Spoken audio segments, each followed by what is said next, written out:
사랑하는 서문교회 성도 여러분, 샬롬. 3월 24일 금요일 아침 말씀 시간입니다. 오늘 아침에 함께 묵상하실 하나님의 말씀은 마태복음 23장 29절부터 39절까지인데요. 그중 37절부터 39절까지의 말씀을 제가 봉독해 드리겠습니다. 예루살렘아 예루살렘아, 선지자들을 죽이고 네게 파송된 자들을 돌로 치는 자여, 암탉이 그 새끼를 날개 아래에 모음같이 내가 네 자녀를 모으려 한 일이 몇 번이더냐. 그러나 너희가 원하지 아니하였도다. 보라, 너희 집이 황폐하여 버려진 바 되리라. 내가 너희에게 이르노니 이제부터 너희는 찬송하리로다. 주의 이름으로 오시는 이여 할 때까지 나를 보지 못하리라 하시니라. 아멘. 오늘 본문 말씀은 외식하는 서기관들과 바리새인들을 향해 예수님께서 마지막 7번째 화를 선포하신 장면으로 시작합니다. 7이라는 숫자는 우리가 이미 잘 알고 있듯이 완전수이지요. 화 있을진저 화 있을진저 7번을 거듭거듭 말씀하심으로써 예수님은 그들에게 가장 철저하고 가장 무서운 화를 선포하신 것입니다. 예수님이 마지막 7번째로 지적하신 그들의 위선은 29절 이하에 기록되어 있듯이 우리는 우리 조상들과는 다르다라는 것이었습니다. 안타깝게도 우리 조상들은 일찍이 하나님께서 보내신 선지자들을 죽이고 의인들을 핍박하는 그런 잘못을 범했지만, 그러나 우리는 그들과 다르다. 우리는 선지자들의 무덤을 만들고 의인들의 비석을 꾸며줄 정도로 하나님의 종들을 존경하고 존중하고 사랑하는 사람들이다. 만일 우리가 옛날 우리 조상 때 살았더라면 우리는 그 선지자들과 의인들을 분명 죽이지 않았을 것이다 라고 생각하며 스스로를 의롭게 여기던 그런 사람들이 바로 예수님 당시 서기관들과 바리새인들이었던 것입니다. 그러나 예수님은 그들의 그와 같은 가증한 위선에 속지 않으셨습니다. 너희는 선지자를 죽인 자의 자손들이다. 너희 조상들과 똑같은 사람들이다. 너희 조상의 분량을 채우라. 즉 너희 조상들이 못다한 그 악한 일을 마저 행하고 완성하라는 식으로 예수님은 말씀하십니다. 가장 온유하고 겸손하신 예수님께서 그들을 향해 아주 거친 욕설도 퍼부으셨습니다. 뱀들아, 독사의 새끼들아, 너희가 어떻게 지옥의 판결을 피하겠느냐.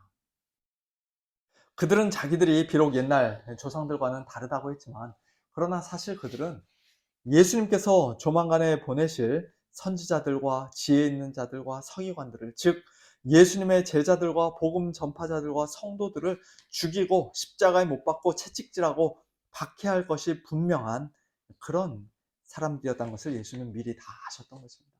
창세기 4장에 기록되어 있는 의인 아벨의 피로부터 히브리어로 된 구약 성경의 제일 마지막 책 역대기에 기록되어 있는 스가랴의 피까지, 구약 시대에 그들의 조상들이 흘린 모든 의로운 피가 다 그들에게 돌아갈 것이요, 한 걸음 더 나아가 다 이 세대에 돌아갈 것이라고 예수님은 말씀하셨습니다.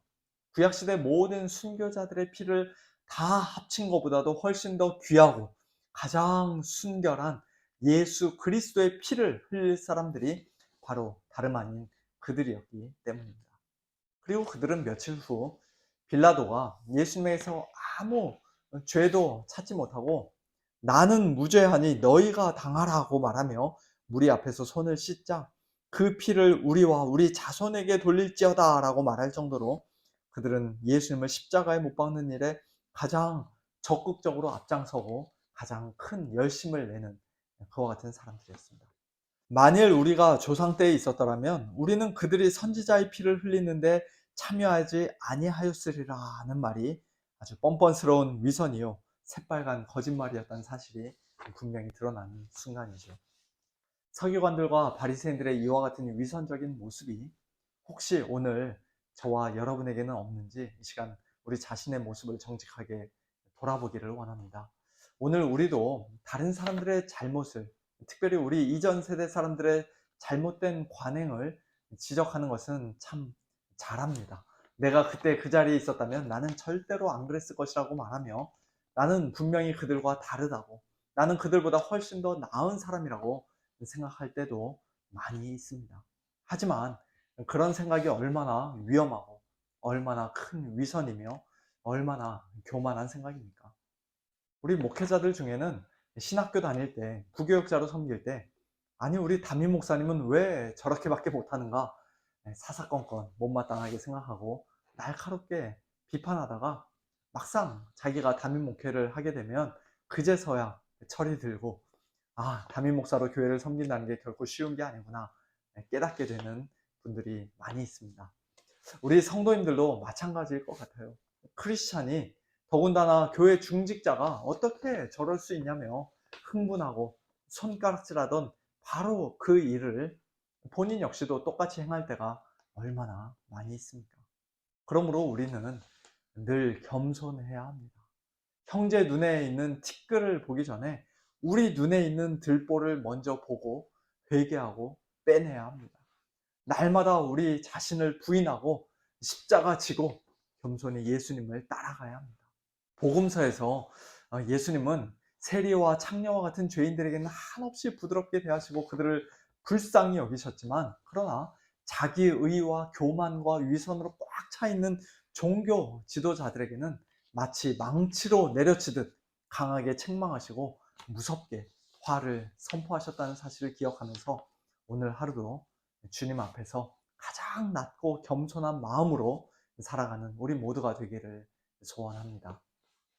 오늘 본문 37절 이하에서 예수님은 이처럼 자기 의와 위선으로 가득한 종교 지도자들 뿐만 아니라 그들과 똑같은 죄를 저지르며 끝끝내 예수님을 믿지 않고 배척하였던 예루살렘을 향해서도 안타까운 마음으로 일종의 화를 선포하십니다. 예루살렘아, 예루살렘아, 선지자들을 죽이고 네게 파송된 자들을 돌로 치는 자여, 암탉이 그 새끼를 날개 아래에 모음같이 내가 내 자녀를 모으려 한 일이 몇 번이더냐. 그러나 너희가 원하지 아니하였도다. 보라, 너희 집이 황폐하여 버려진 바 되리라. 1차적으로는 AD 70년에 있을 예루살렘의 멸망을 예언하시는 말씀이죠. 놀라운 것은 구약시대에 많은 선지자들을 보내 이스라엘 백성을, 예루살렘의 자녀들을 끊임없이 모으려 하셨던 분이 바로 예수님 자신이라고 말씀합니다. 암탉이 그 새끼를 날개 아래 모음같이 내가 내 자녀를 모으려 한 일이 몇 번이더냐. 예수님께서 곧 하나님이심을 분명히 말씀하신 것이에요. 그러나 그들은 주님의 그 날개 아래 머물기를 원하지 않았습니다. 회개를 촉구하시는 하나님의 음성, 예수님의 음성에 두 귀를 막았습니다. 끊임없이 내미시는 그 따뜻한 손길을 매몰차게 뿌리쳤습니다. 그 결과가 무엇입니까? 보라, 너희 집이 황폐하여 버린 바 되리라. 예루살렘의 멸망, 특별히 예루살렘 성전의 철저한 파괴를 예수님은 예언하십니다. 그리고 이것은 오늘날 복음을 듣고 끝까지 예수님의 날개 아래로 피하지 않는 모든 죄인들에게도 동일하게 적용되는 말씀입니다.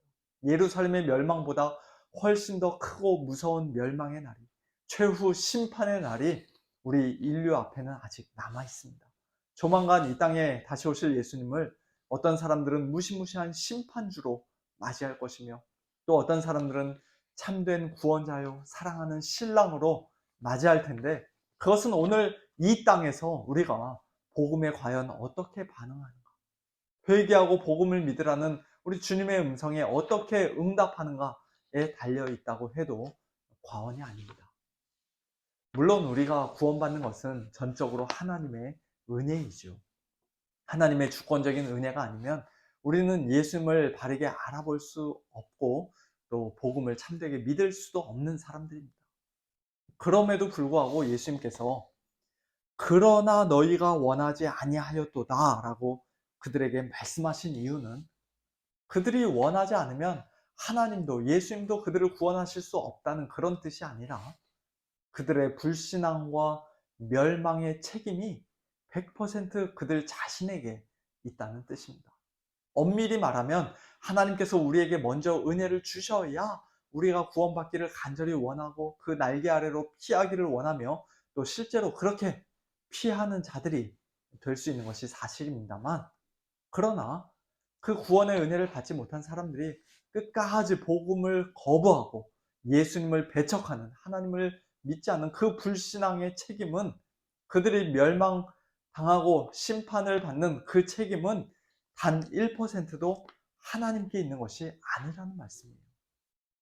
하나님으로서는, 예수님으로서는 그들에게 선지자들을 끊임없이 보내시고 암탉이 그 새끼를 모음같이 내게 오라고, 회개하라고, 돌이키라고 수도 없이 말씀하신 것만으로도 이미 그들에게 넘치는 은혜를 주신 것입니다.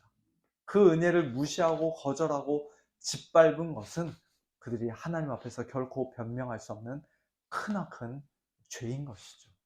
왜 나를 창세전에 택하시지 않았습니까? 왜 나에게 중생의 은혜, 거듭남의 은혜를 주시지 않았습니까? 왜 나에게 참된 믿음을 선물로 주시지 않았습니까? 내가 멸망하는 것은 다 하나님 때문입니다.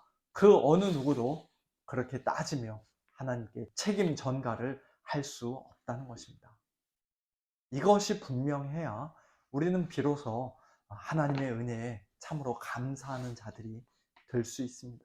하나님이 내게 조금이라도 빚지신 것이 아니라, 내가 마땅히 받아야 할 은혜를 내가 받은 것이 아니라, 아무 자격 없고 공로 없는 자에게, 오히려 심판받아 마땅한 큰 죄인에게 하나님께서 말할 수 없는 은혜를 주권적으로 베푸셔서 나를 구원해 주셨다는 그 사실에 참으로 감격하고 감사하고 기뻐할 수 있습니다.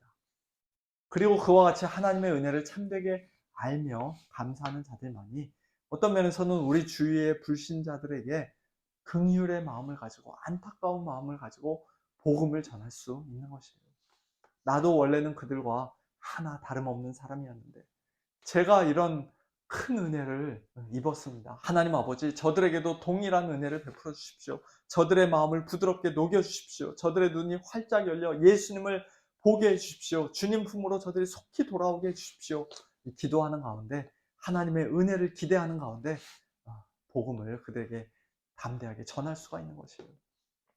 자신의 형제, 곧 골육의 친척을 위하여, 즉 유대인들을 위하여 자기 자신이 저주를 받아 그리스도에게서 끊어질지라도 그들의 구원을 간절히 원하였던 사도 바울의 마음으로, 또한 예루살렘아 예루살렘아 안타까운 마음으로 탄식하시며 일찍이 그들을 위해 눈물을 흘리기까지 하셨던 우리 주님의 마음으로 오늘 하루 우리 주위 사람들의 구원을 위해 간절히 기도하고 그들에게 단 한마디라도 입을 열어 복음을 전하는 우리 모두가 될 수 있기를 예수님의 이름으로 축원합니다. 함께 기도하겠습니다. 하나님 아버지, 감사합니다. 오늘 예수님의 말씀을 통해 저희 자신들의 모습을 다시 한번 돌아보고, 또 우리에게 베풀어 주신 하나님의 그 은혜가 얼마나 크고 놀라운 것인지 다시 한번 깨닫게 하시니 감사를 드립니다. 하나님 아버지, 저희들이 이 서기관들, 바리새인들과 같이 그렇게 자기 의로, 위선으로 가득한 사람들 되지 않기를 원합니다. 나는 저들과 다르다고, 저들보다 훨씬 더 낫다고 말하며 스스로 하나님 앞에서 의롭다 여기는 자들 되지 않기를 원합니다. 먼저 내 눈에 있는 들보를 보며 주님 앞에서 늘 겸손히 낮아진 그와 같은 겸손한 마음의 소유자들 될 수 있도록 하나님 아버지, 오늘도 은혜를 베풀어 주옵소서.